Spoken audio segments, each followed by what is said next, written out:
Hello and welcome to the second of our series of talks on Meter Columban.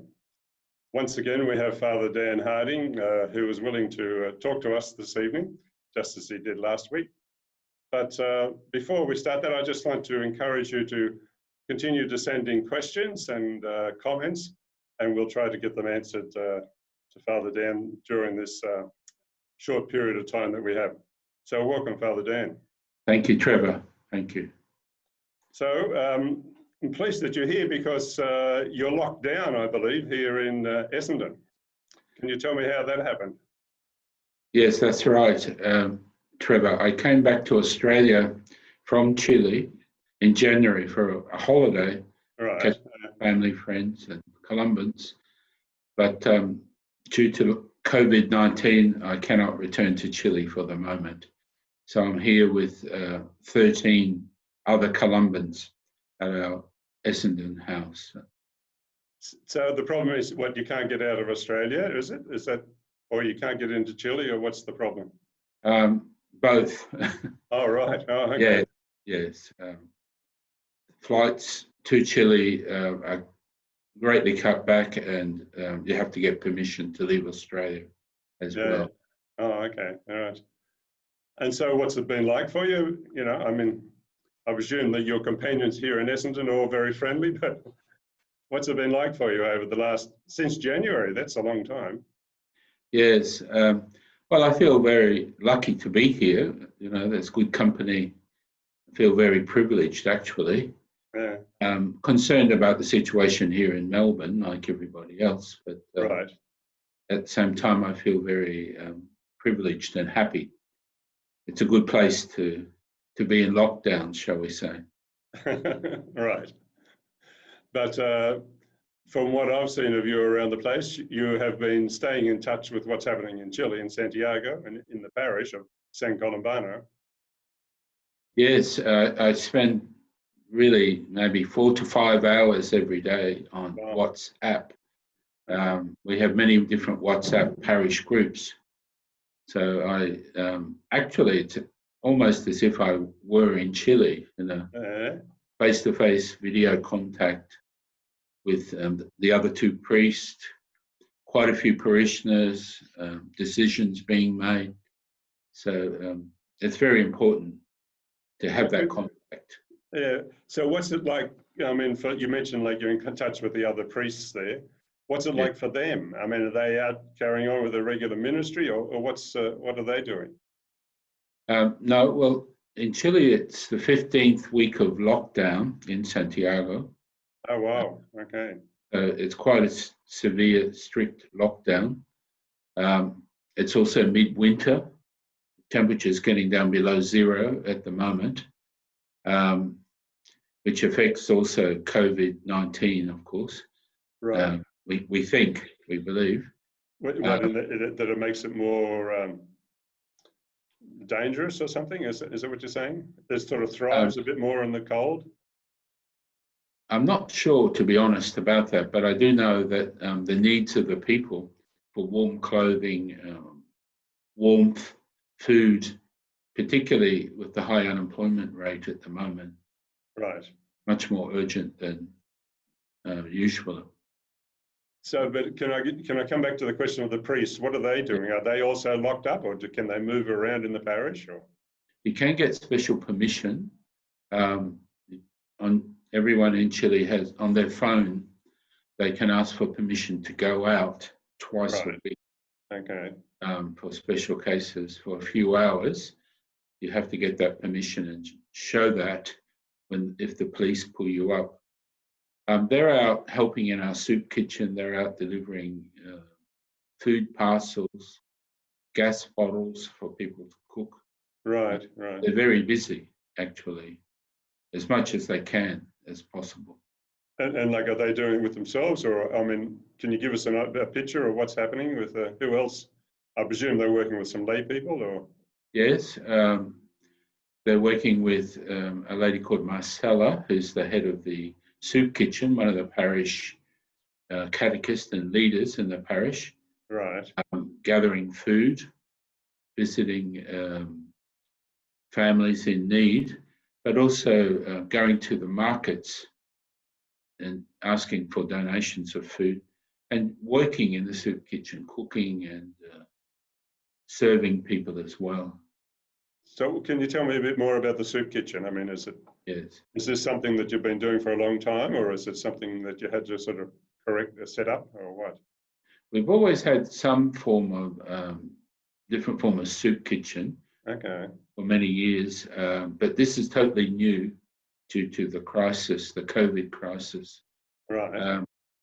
It's operated 4 days a week, and it's serving up to 200 meals a day now. Okay.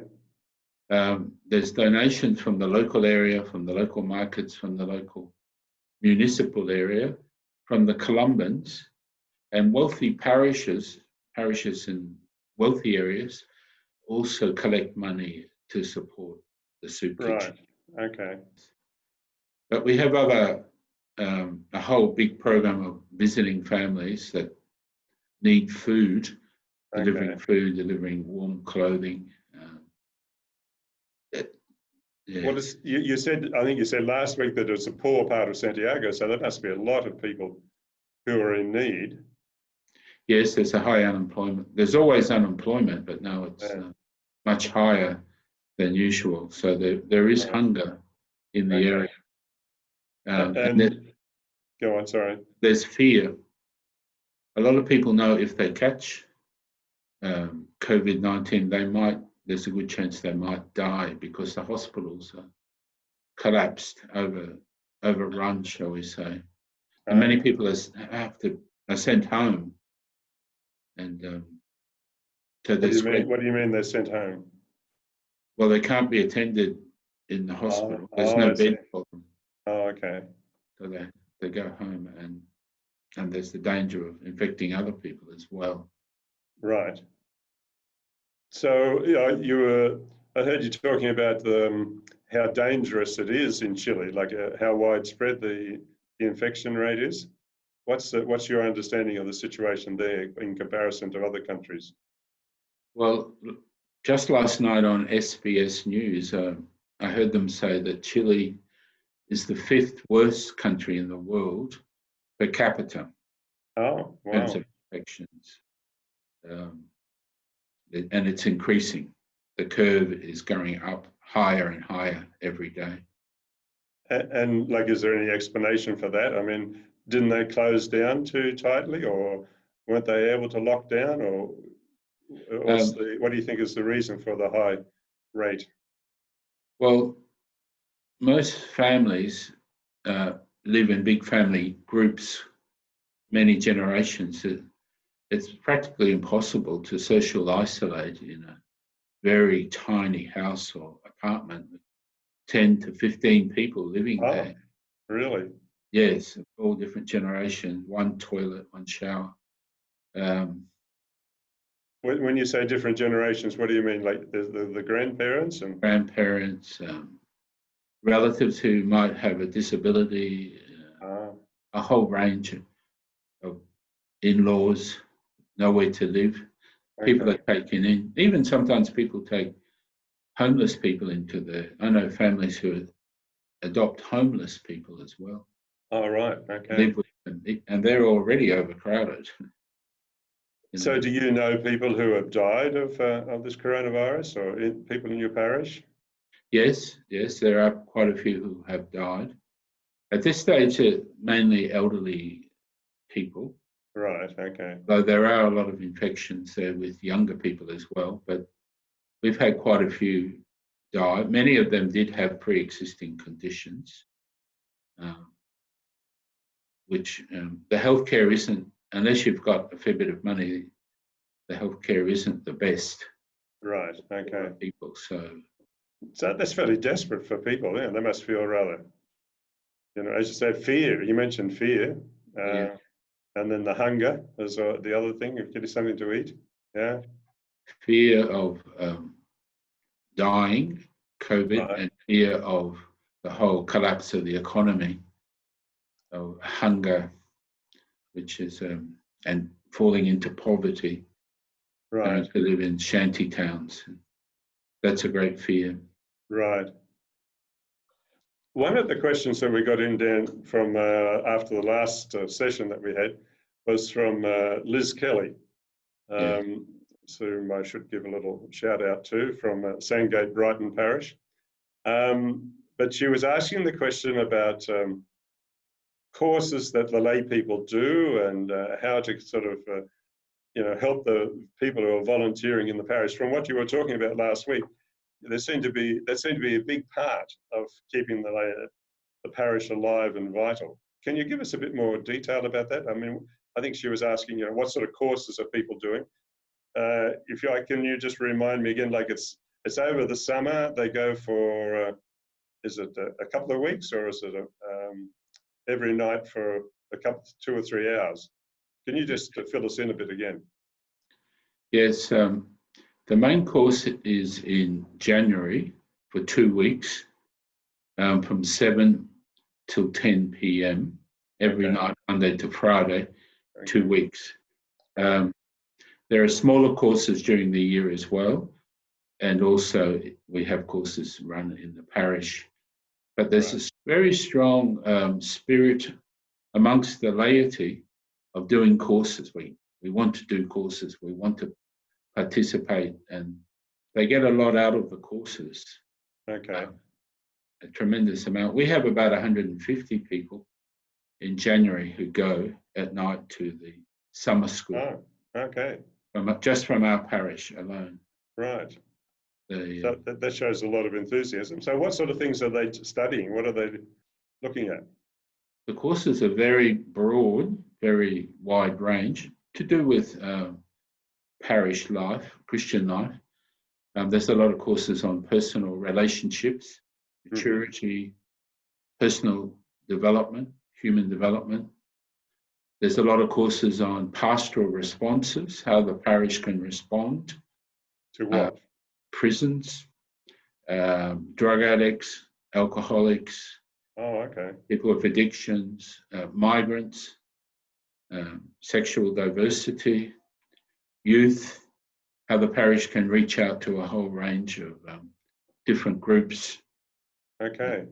So the kind of people are feeling a bit empowered, or at least they have some knowledge about how to, as you say, respond to these situations of these different peoples.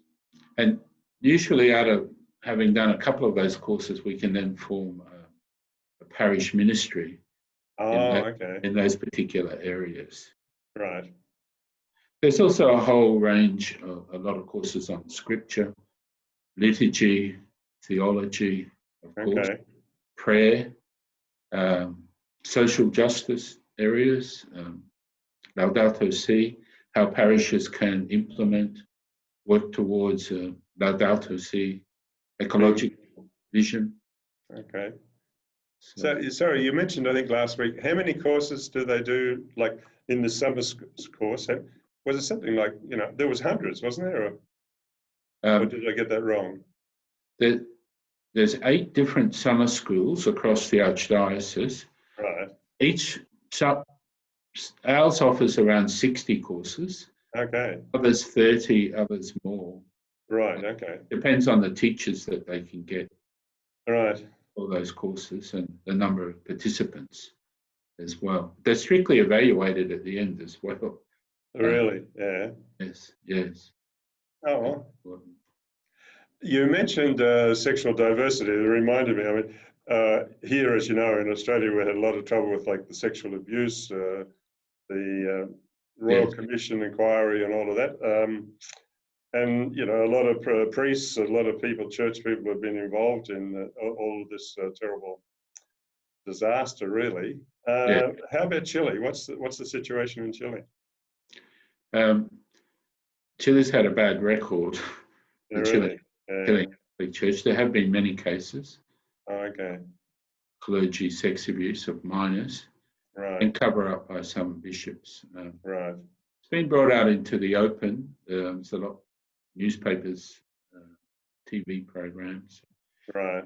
In the summer school, that's courses. There's quite a few courses in that area as well. What sort of things? How to live as the people of God, and in a time of scandals in the church, how to avoid sex abuse within parishes and Christian communities, Right. and the abuse of power also. Right. How to prevent the abuse of power in parishes and church communities. Okay. So There's a lot there. There's a response, yes. Yeah. So, I mean, these people who go to the courses, do they just sort of go once, or do they front up again the next summer, or what sort of follow-up are these people having with these courses? The great majority continue every year because they get a lot out of it. Okay. And each parish, there's in my section, the southern zone of Santiago, yes, we've got about 35 parishes. Each parish then has a big mass and certificates are handed out to those who attended. And okay. people like that very much. Right. We also run other types of courses like, but this is completely different, but the parish runs some hairdressing, manicure, soldering, helping guys and girls get apprenticeships, and they're run within the course, within the parish. Within the parish. Oh, right. So it's like vocational training kind of courses. Yes. Helps to give them bits of job, a few qualifications, etc. Yes, they can get certain certificates. And we also run a program to help people get their high school certificate. This is particularly important for migrants, Yes. Haitians, because a lot of jobs, even cleaning jobs or getting your driver's license, you need a high school certificate. Right. So before COVID-19 came along, we had 31, mainly Haitian, but some Chileans, some Venezuelans, in a high school certificate course run in the parish as well. So, I mean, if you don't have a high school certificate, I presume they must have had some sort of high school, have they? Or is it, I mean, how long do they have to take to get a higher school certificate? Is it a 1-year thing, or are they doing it regularly, or do they have to take a couple of years? I mean, no, it's an intensive program. Right. Maybe 4 or 5 months. It's not the type of high school certificate that will allow you to go to university. Oh, okay, right. It's a special high school certificate that will allow you to get a job. Right. So this is particularly important for the migrant communities and Chileans who've dropped out of high school.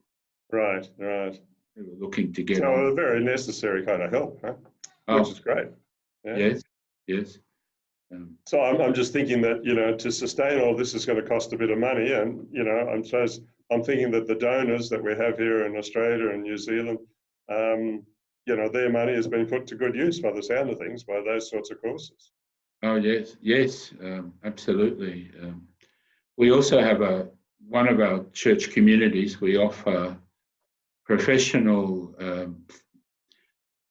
therapists. I'm not quite sure of the term, who run extra curriculum programs for autistic children. Oh. This would cost a lot of money if they went to proper medical type centres. Right.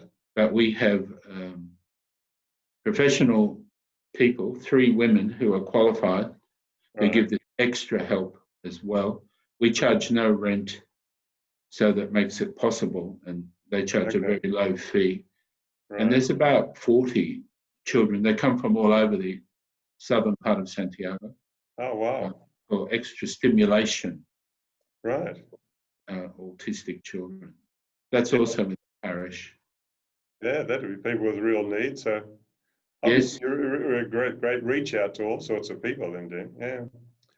One of the things you mentioned when you were talking about courses was Laudato Si, which, as you know, was the Pope's encyclical about, our common home, care for the earth, etc. What is the situation with regard to ecology? Are anybody in your parish involved in sort of the ministry of ecology, or what's the how does the church in Santiago address this issue, and what are the issues? Do you have any comments about that? Yes, first of all, not just us, but all the parishes trying to create awareness of ecological issues and also the encyclical Laudato Si and how we can respond. So each parish has been challenged to try and set up Laudato Si groups. Okay. In our immediate area, use of plastic, rubbish disposal, that kind of issues, right, as well as smog. Santiago is very bad smog, particularly in wintertime. Yes, But we're surrounded by the mountains as well, the Andes Mountains, and part of climate change means that a lot of the glaciers in the mountains are melting. Right. So that's a very serious, water is a very serious issue. So are people very active about that? I mean, are there, yes, you know, what sort of things are they able to do? I mean, the glaciers. Santiago was going to host in December last year, that's right. 25, the United Nations Climate Change Conference, and we as a parish were preparing, and there was a big tent going to be at the site for volunteers, and we had people in the parish preparing to go to that. Right. But due to social unrest that developed the latter part of the year, it was postponed or cancelled rather. But also we've sent people to different, they're called sacrifice zones where there's heavy industry and heavy contamination, right. where people are being sacrificed Really? by mining companies and processing and smeltering. So we've sent people to those protests as well. So to join the protests like at the mine or about the mine anyway? One particular site, which is on the coast, Quintero, that has heavy smeltering industry and high contamination of lead and stuff like that. Okay. There's a lot of protests there, so we've sent people there as well. Okay. To get the government to come down much harder and clean up. Right. Okay. Environment.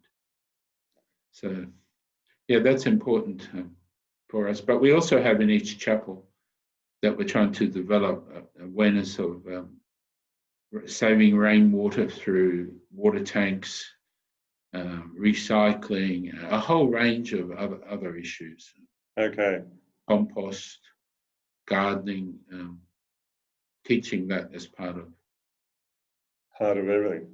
Our sacramental programs, like for children, like we had last year, 80 children make their first reconciliation, first communion. Right.